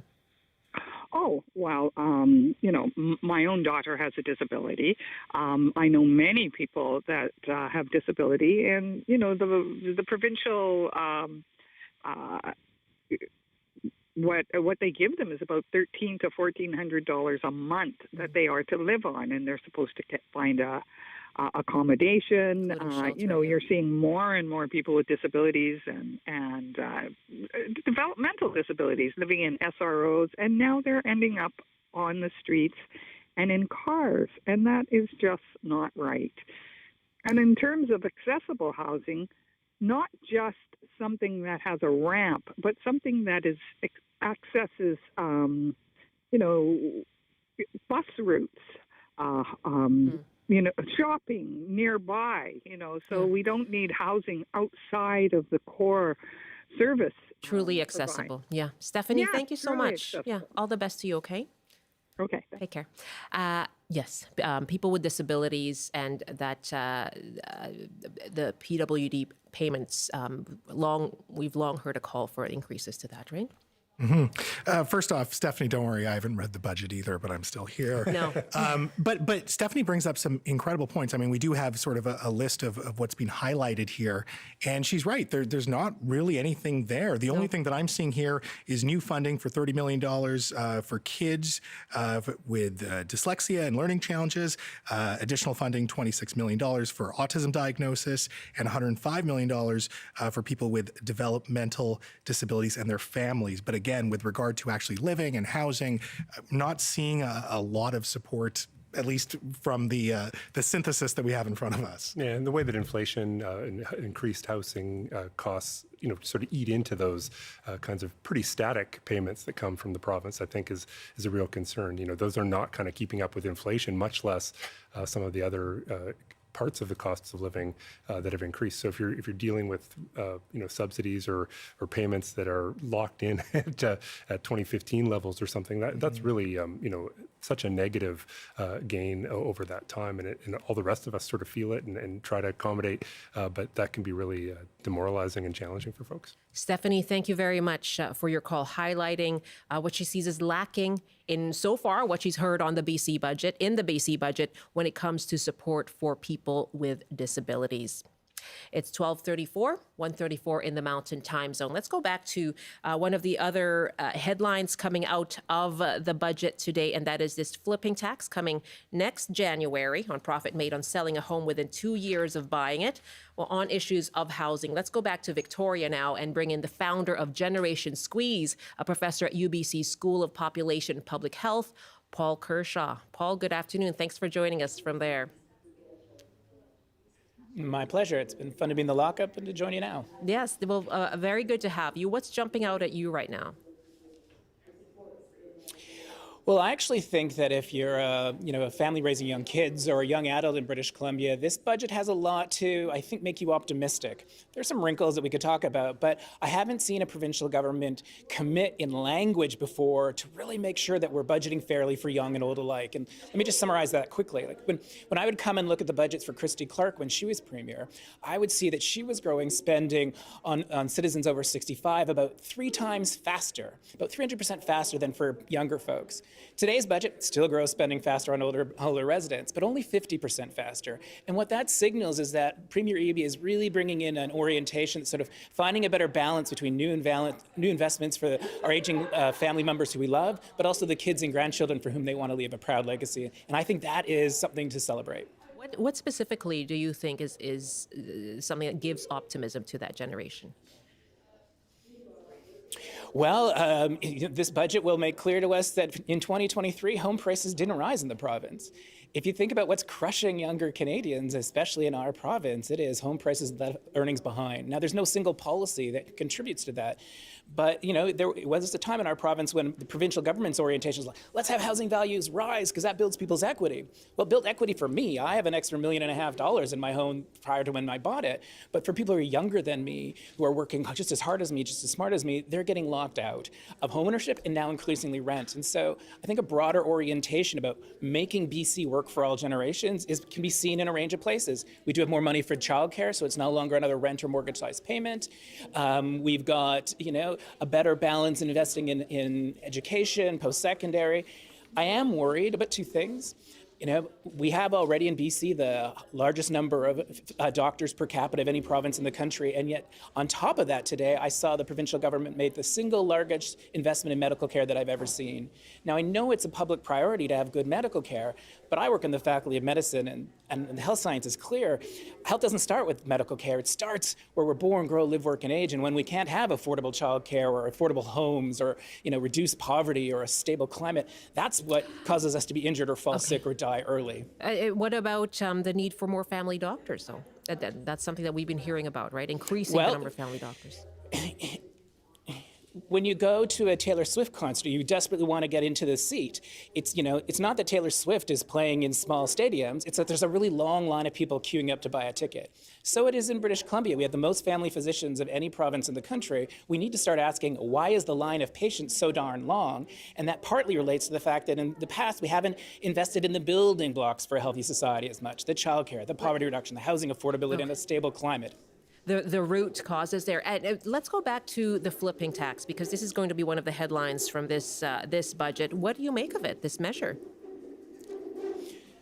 I think the flipping tax is, better late than never. But boy, it would have been great if we had this 10, 15 years ago to help, deter speculation.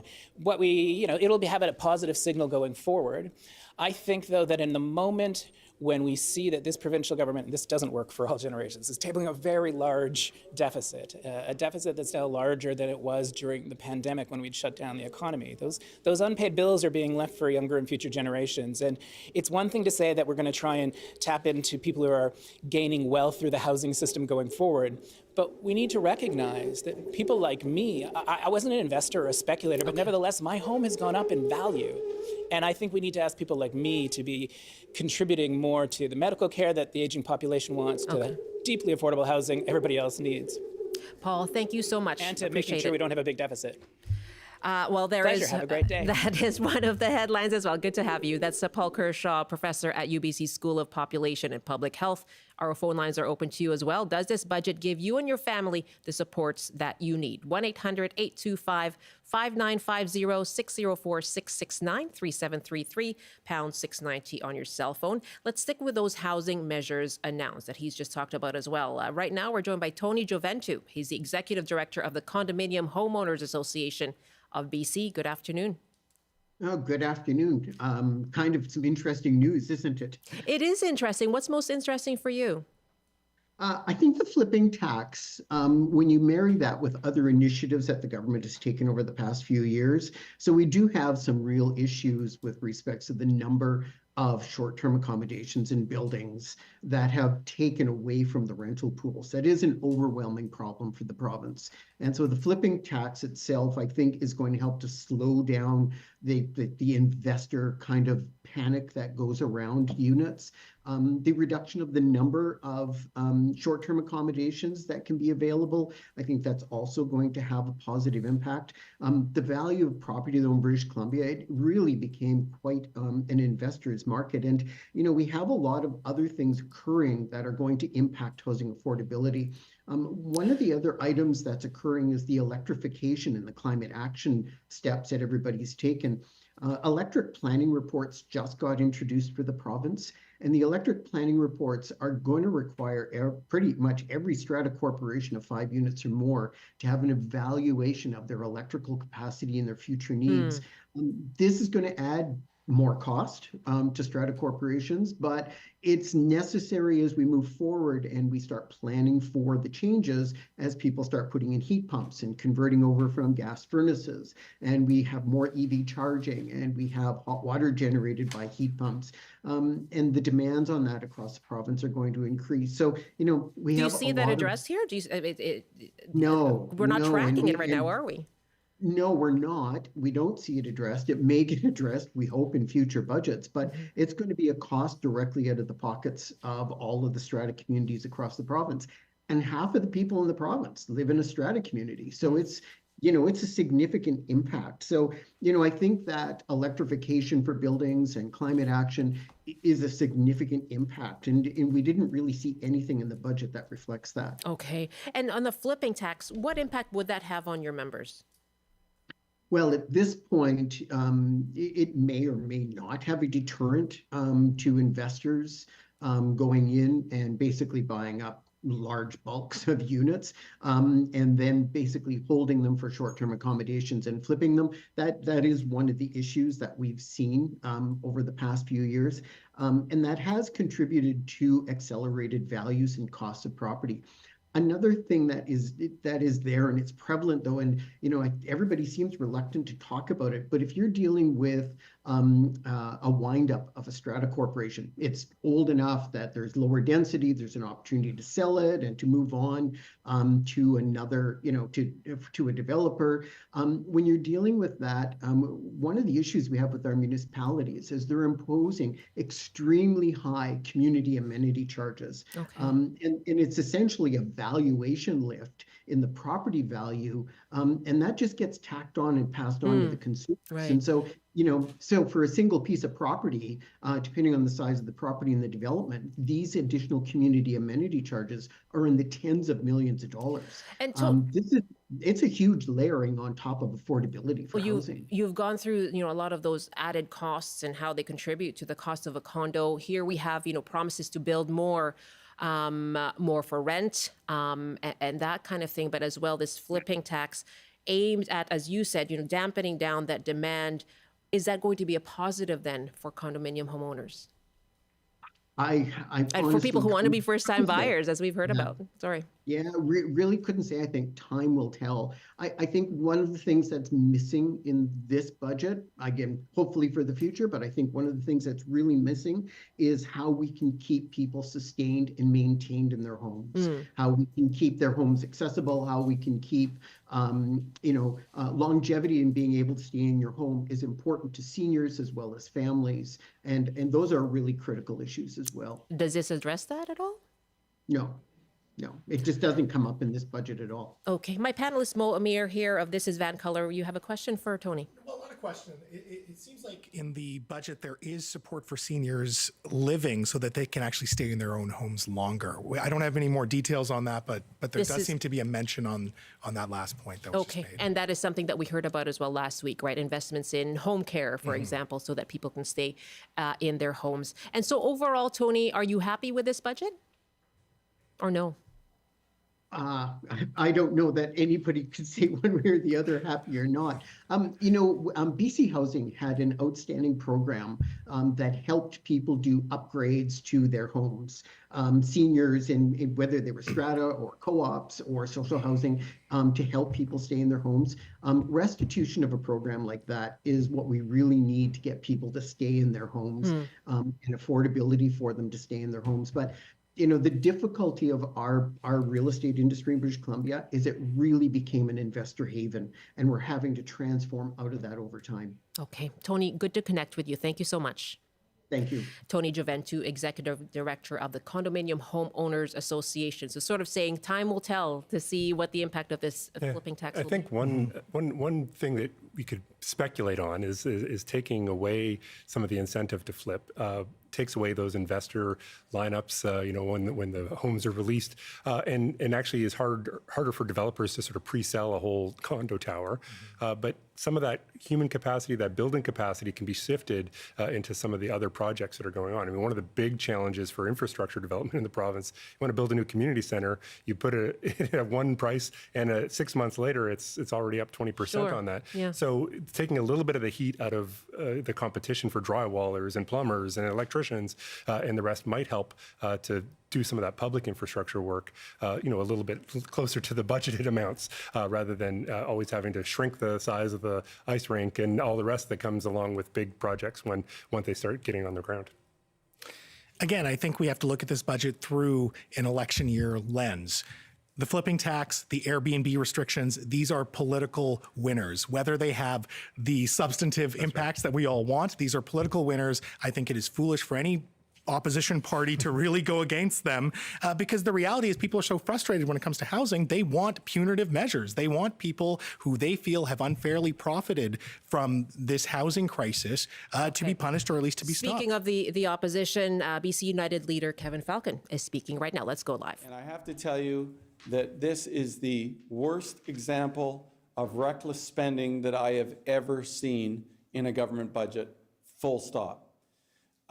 It's frankly shocking. As recently as a few months ago, they were targeting a budget deficit of $3.75 billion, which was already a record. Today, we find out it's almost an $8 billion deficit, the largest ever in the history of the province of British Columbia. As recently as a few months ago, they had already doubled provincial debt to over $100 billion. And in this budget, it's going to increase by 64% over the next 3 years. And at the same time, and this is the worst part, it's not just the reckless spending, the biggest deficit ever, more than doubling the debt. It's the fact that we're getting the worst outcomes we've ever seen in healthcare, in public safety, in drug overdose death rates, in housing affordability, in every area that the provincial government's responsible for. We're seeing the worst results we've ever seen. And my friends, if that doesn't fill you with a lot of concern and dread, it certainly should. Final point I'll make is this. Once again, we're seeing them playing games with the budget. You recall this NDP government in the past has been accused of having fudged budgets. Note that what we're seeing here now is revenue optimism being injected into the budgets once again, where they're ignoring the Independent Forecast Council estimates of what the growth is likely going to be, and they're juicing that number to try and spike their revenues more. That's really problematic. It is very, very concerning to me. And as I say, this is a a reckless, inflationary budget that's going to make things more unaffordable for families. Because when government is spending this recklessly, it drives inflationary pressures, which impacts groceries, it impacts housing, it impacts everything that is already affecting British Columbians. And the final thing I'll say is this. The sad part about this budget, the really sad, tragic part about this budget, is that we're already seeing the results of what 8 NDP budgets do to this economy and do to the public in this province. We are seeing young people in the prime of their working lives fleeing British Columbia for Alberta, for Ontario, for almost anywhere but British Columbia, because they are tired of living in an NDP world where we've become the most unaffordable, expensive jurisdiction in the entire country. And I think that's very sad and tragic for families. So with that, I'll open it up to questions. Thanks, Kevin. We'll start things off with Rob Shaw. Check you, Rob. When the debt and deficit levels are raised at the Finance Minister, she says the province can afford it and is in a position to afford these kind of debt deficit levels. What do you make of that? You know, frankly, it angers me to hear them be so reckless and foolish with taxpayer dollars. Because remember, we, a BC Liberal, now BC United government, left them with a significant, massive surplus, a AAA credit rating, you know, just an absolutely pristine situation where 3 of the largest capital projects in the history of this province were all simultaneously underway, projects which they opposed, representing over $80 billion of combined capital in this province.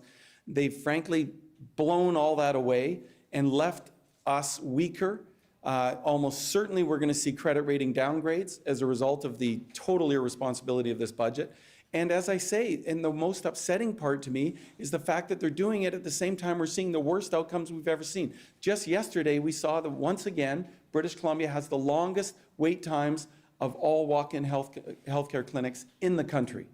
So we get the most money being spent coupled with the worst results we've ever seen. That is BC United leader Kevin Falcon speaking to reporters, as you heard there, highlighting the deficit growing to $7.9 billion in 2025-2026. And from his perspective, saying there, he calls it reckless spending by the provincial NDP government.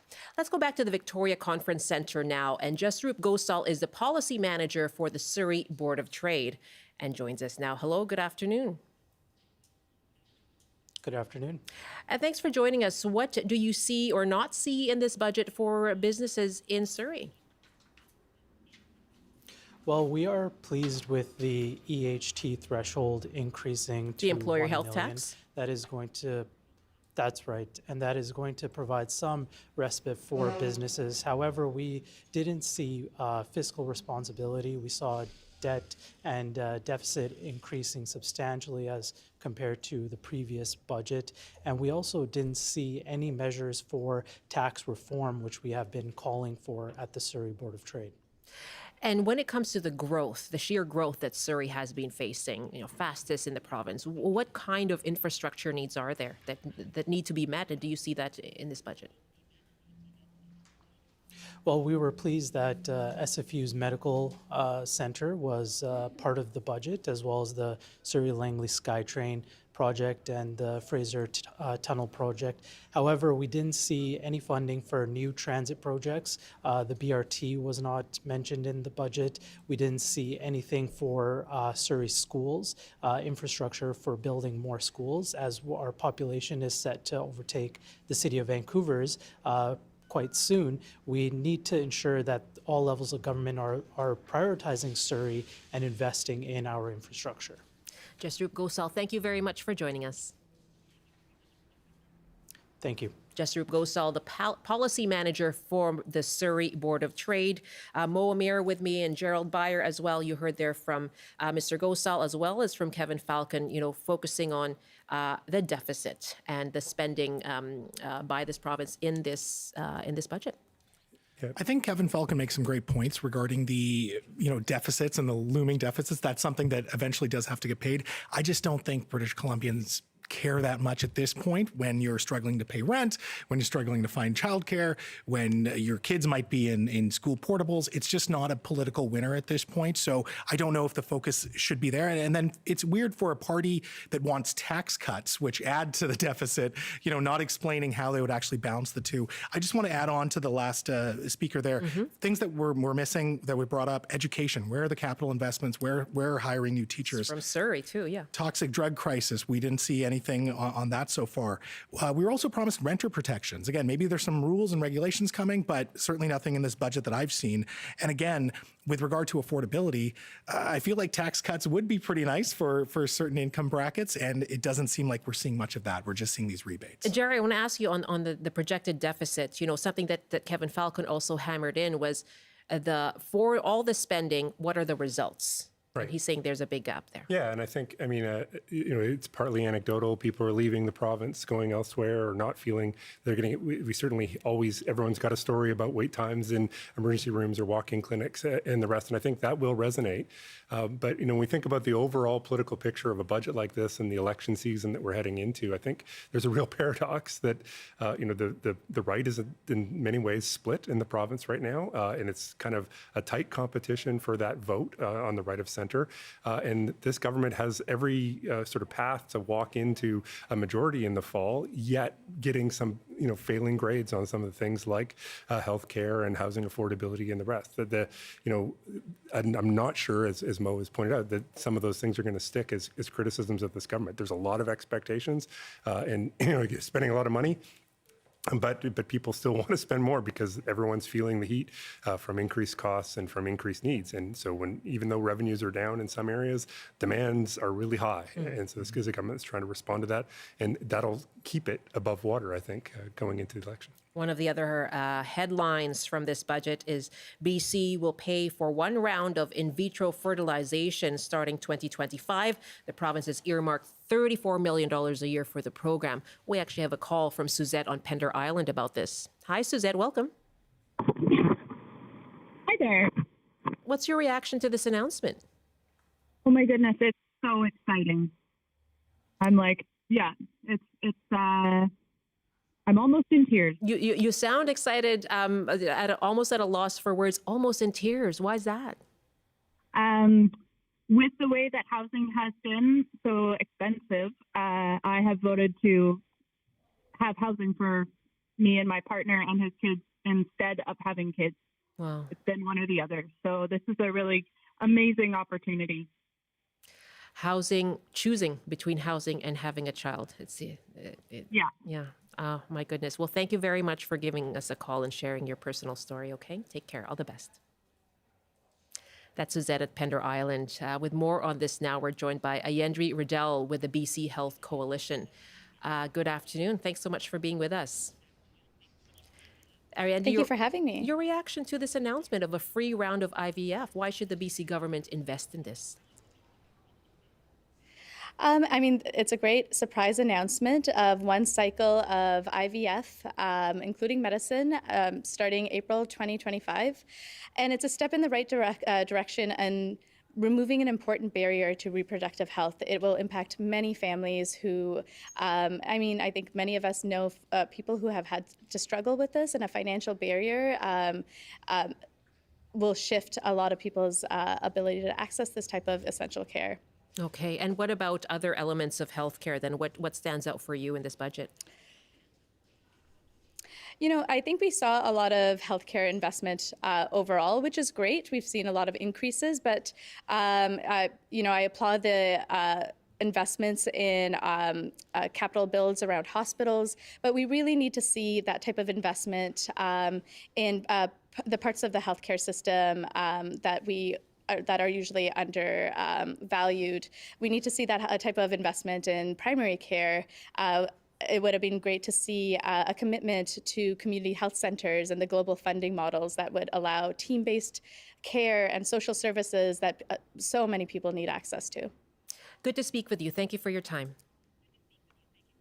Thanks. Ayendri Riddell with the BC Health Coalition.